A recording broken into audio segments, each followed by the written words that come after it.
Man, I'm so tired of being needlessly contrarian. It just takes way too much time to edit these videos. Let's just let's just do a quick one this time. Just 5 minutes, something easy, something that people will like. What do people watch these days? Drum parts. Drum parts. And top 5 lists. Drum parts and top 5 videos. Huh. That sounds really easy. 5 minutes, in and out. And I mean, who has better drum parts than Dave Grohl. Drummer, guitarist, songwriter, caffeine lover, and all-around energetic and entertaining person.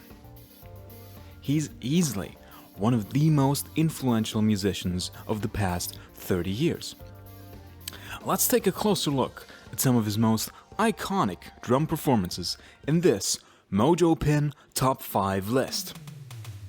At number 5, we have the enduring classic No One Knows by Queens of the Stone Age. Powerful 4-on-the-floor drumming and cool fills make this early 2000s track an essential Dave Grohl part. Number 4. Every day is exactly the same. But luckily, the same cannot be said of Dave's iconic parts. Yes, Dave Grohl actually played several of the drum parts on the 9 Inch Nails record with Teeth. This innovative part is sure to make heads bob and mosh pits rock. Did you know there's several layers of overdubs? Now that's what I call production value. Number 3. Our bronze medal goes to a lesser known drum part that makes this epic ABBA cover truly come to life. I'm a Marionette by Swedish rock band Ghost. Grohl and Ghost, a match made in heaven or hell. Number 2. My hero is Dave Grohl. Sorry, just my hero. These huge toms and fat backbeats prove you don't need an expensive room to produce a great and iconic sound. Did you know that this song was actually recorded in a garage? And of course, there can only be one. Our first place pick for Dave Grohl's best part is also the one that introduced his powerful grooves to an entire generation. Smells Like Teen Spirit. According to Dave Grohl, disco-influenced drum fill is sure to get you pumped for the syncopated chorus groove that perfectly accentuates this iconic guitar riff.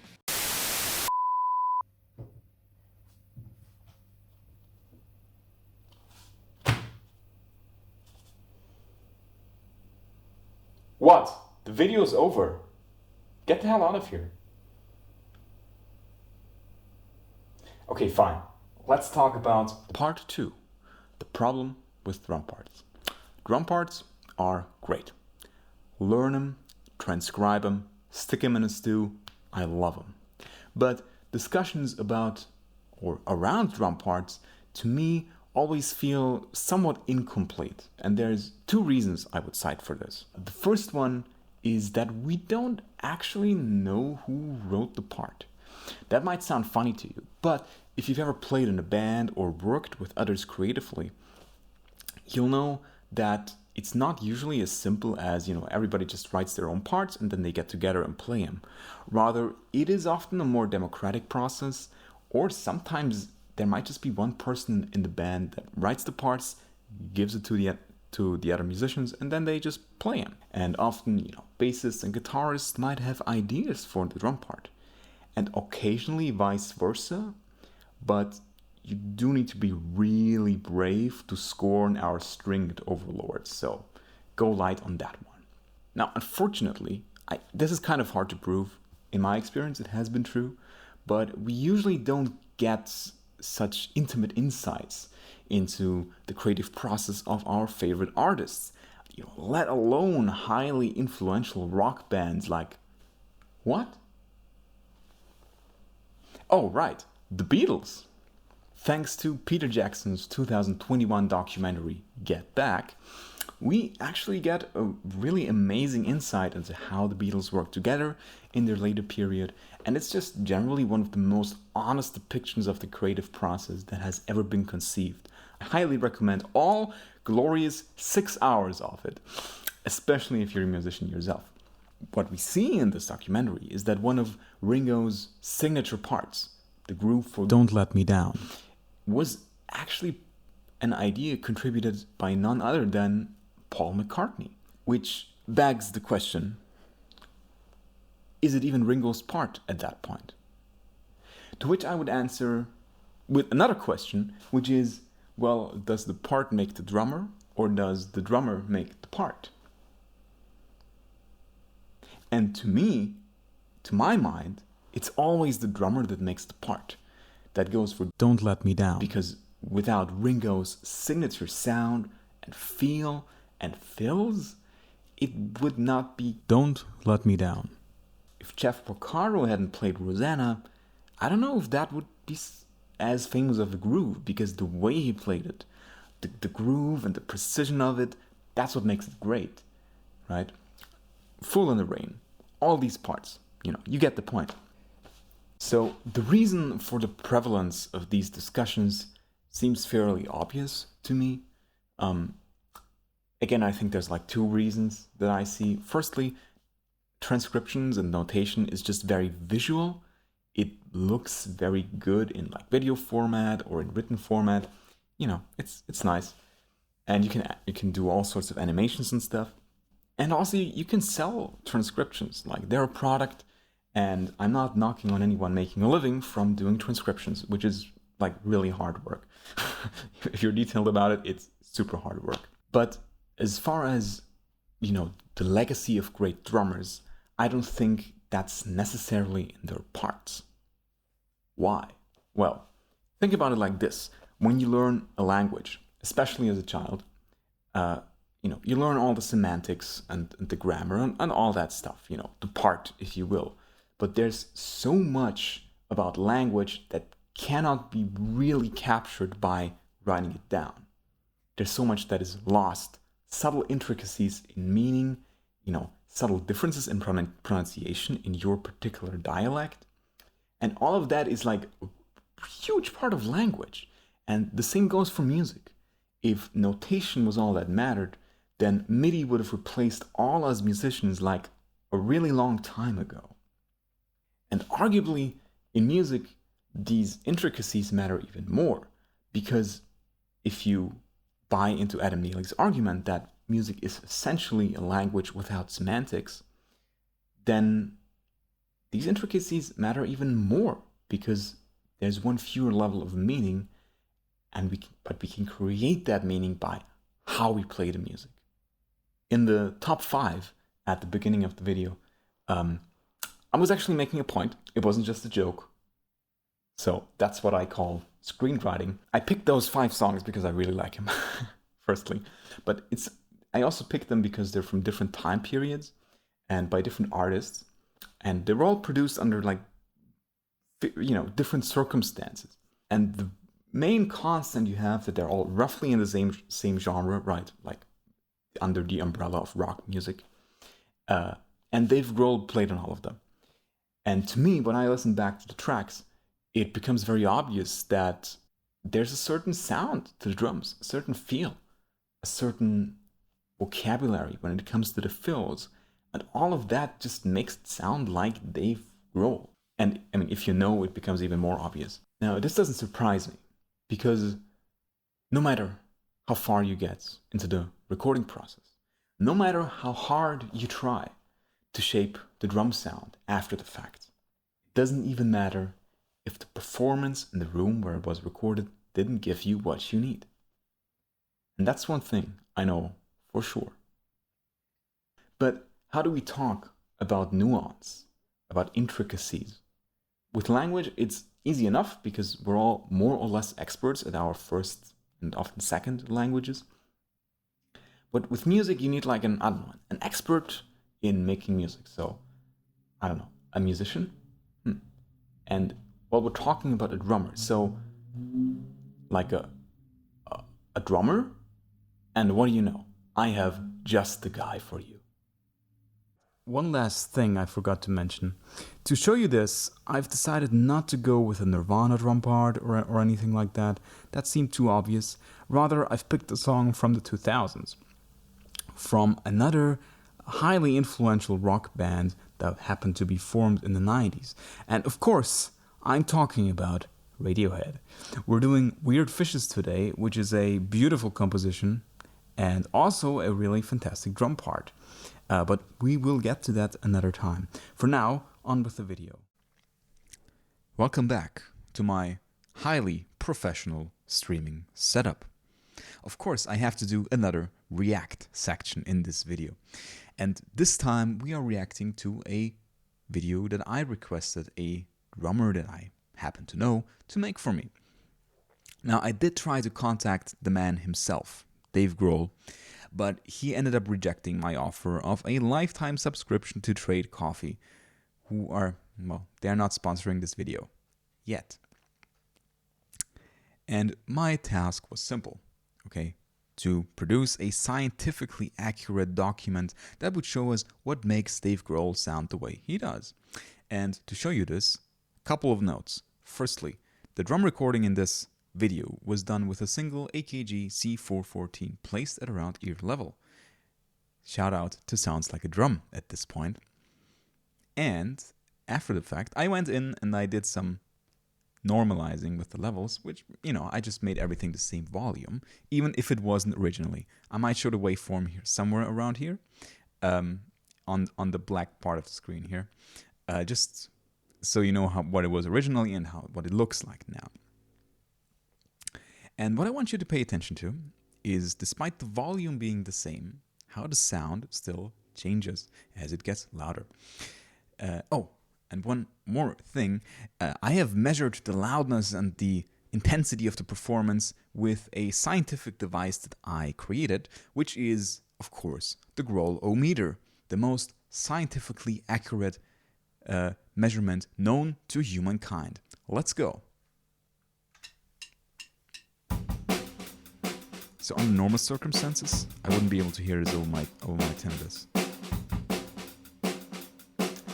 This is still kind of lacking in energy. Okay, this is like approaching Radiohead territory. Oh, rim shots. All right, man. That's some kind of Grohl.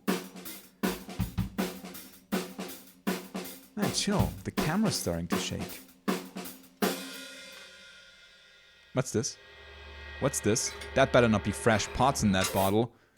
Oh no, we are officially out of Grohl. Ladies and gentlemen, I have to stop the video at this point. The Grohl-o-meter is starting to explode. This has been an absolute failure. Good night. But seriously, let's watch the video again.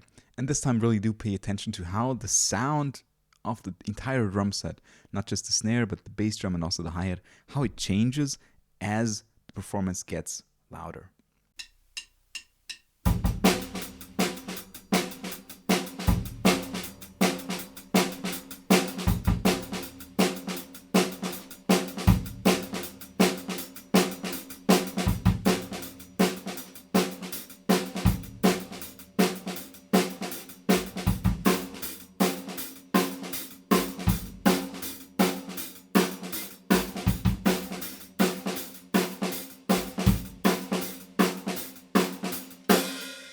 Okay, so what was the point of that? What did I want to show you? Well, a couple of things about how Dave Grohl plays and what makes him sound the way he does. Firstly, he hits hard. Now, I'm sure I'm the first one to point that out, but, well, he hits hard in an interesting way. Because in drum physics, there's a point where the drum itself ceases to become any louder, even if you hit it harder, and only the initial attack of a hit becomes louder. And you might have noticed that in the video. The bass drum sound and the snare drum sound change even though their volume is normalized in the video. And that's something that Dave Grohl is an absolute master at, right? And it's a sound that I think like everybody uses these days, especially in rock music, but all sorts of genres use this approach. Secondly, he's able to maintain that volume even when he's going super fast, right? And that's the most difficult thing about playing loud, being consistent about it. Because being loud itself is very, very easy on a drum set, but still having a good control of the sound, keeping it even, keeping all parts of the kit equally loud, that's very difficult. And Dave Grohl is the absolute best when it comes to this, right? I can't show you this. We have to watch a Dave Grohl video for that, right? And that's what makes him super special. And also his vocabulary on the drums, which is sort of veering into part territory, but generally I would separate the part from the fills. Usually fills are more up to the drummer, whereas with like a groove or whatever, sometimes another member of a band may have come up with the idea, but fills are usually left to the drummers in my experience. And whenever Dave plays a fill, it is both unique but also steeped in rock and roll tradition. Like John Bonham is all over his playing, but he uses these fills in a cool way, in his own really direct, pointed, meat and potatoes kind of approach. It never even if he's doing difficult stuff, it doesn't feel showy or like, glam metal-y. And that's what makes him great to me. Part 3, conclusion. And if you find yourself thinking, that's nothing new, then you have to remember that before Dave Grohl, before Nirvana, this kind of drumming wasn't necessarily the norm, right? So like glam metal in the late 80s, that was a different thing. And so Dave Grohl and his contemporaries, of course, essentially defined what it means to be a drummer post-1991, especially in terms of sound, right? And volume, but more in terms of sound, but also in this kind of meat and potatoes, very direct kind of drumming that they did, and that Dave Grohl is just an absolute master at. Obviously, Dave Grohl is just more influential because he was Nirvana's drummer, so that gives him an extra kind of edge. And what can we learn from that? Well, I'd say the next time you find yourself watching The Genius of video, don't get hung up on the notation, but rather look at what Brandon is doing in the video, right? Because he usually does a really good job of impersonating the drummer that they're covering, be it John Bonham or Keith Moon or whoever. He really gets into the spirit of things. Pascal Thielen from Art of Drumming also does a great job of sort of impersonating the drummers they're covering. Or even better, go and watch original footage of drummers you love and watch how they move, how they make the drums sound the way they do. Not necessarily what they're playing, but how they're playing. And also, it's really important to consider the fact that some parts don't work if you don't play them a certain way. So playing Weird Fishes really loud is just a bad idea. Don't do it. Please don't do this. I just did it for an experiment. Learning parts is great, but they're not always conducive to our own creative endeavors. Because copying vocabularies is fine in terms of fills and stuff. But if you just copy parts, then that can be kind of boring, right? If you're just playing a John Bonham part on your own band's song, then everybody will be like, oh, yeah, that's a John Bonham part. And that's kind of boring. It's not really your part. But if you copy some stuff, about how John Bonham phrases things, about, his tuning maybe, about the way he moves behind the kit, and then you play your own groove with your own band in that style, that's much cooler. And that's much more interesting. That's going to be more productive creatively for you, at least in my opinion. And finally, transcriptions and notations are great, but they're ultimately meaningless without the larger context. Otherwise, any intermediate violinist could play in an orchestra, and they certainly can't. So, the next time we talk about parts, let's talk about how, not what.